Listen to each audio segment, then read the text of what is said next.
Турнир собрал юных атлетов из разных регионов, для которых борьба не просто спорт, а стиль жизни и возможность проявить себя на высоком уровне. Каждая схватка поддерживается громкими аплодисментами зрителей. Я приехал с Магаса, сам в Дагестане, жил в Махачкале. Я уже жил в Магасе, уже прошло 3 года. И как я приехал, я хожу на вольную борьбу. Я в Москве еще боролся, и в Абхазии, и в Нальчике, и в Дагестане. Важно отметить, что эти соревнования имеют глубокий символический смысл. Они посвящены 80-летию Великой Победы, и в честь этого в зале прошел парад, где участники вошли с фотографиями своих родственников, участвовавших в войне. Юные спортсмены отдают дань памяти всем, кто защищал Отечество.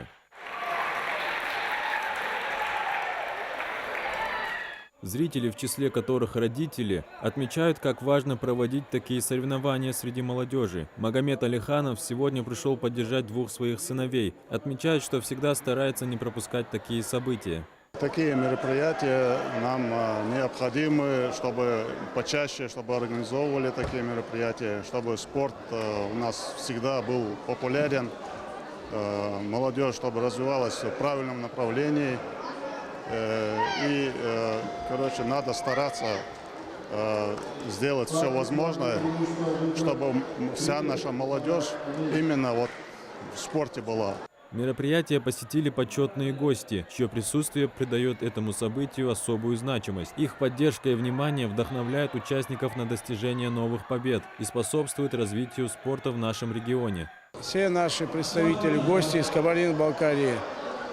Как вы видите, заслуженный тренер России Батыров Султан.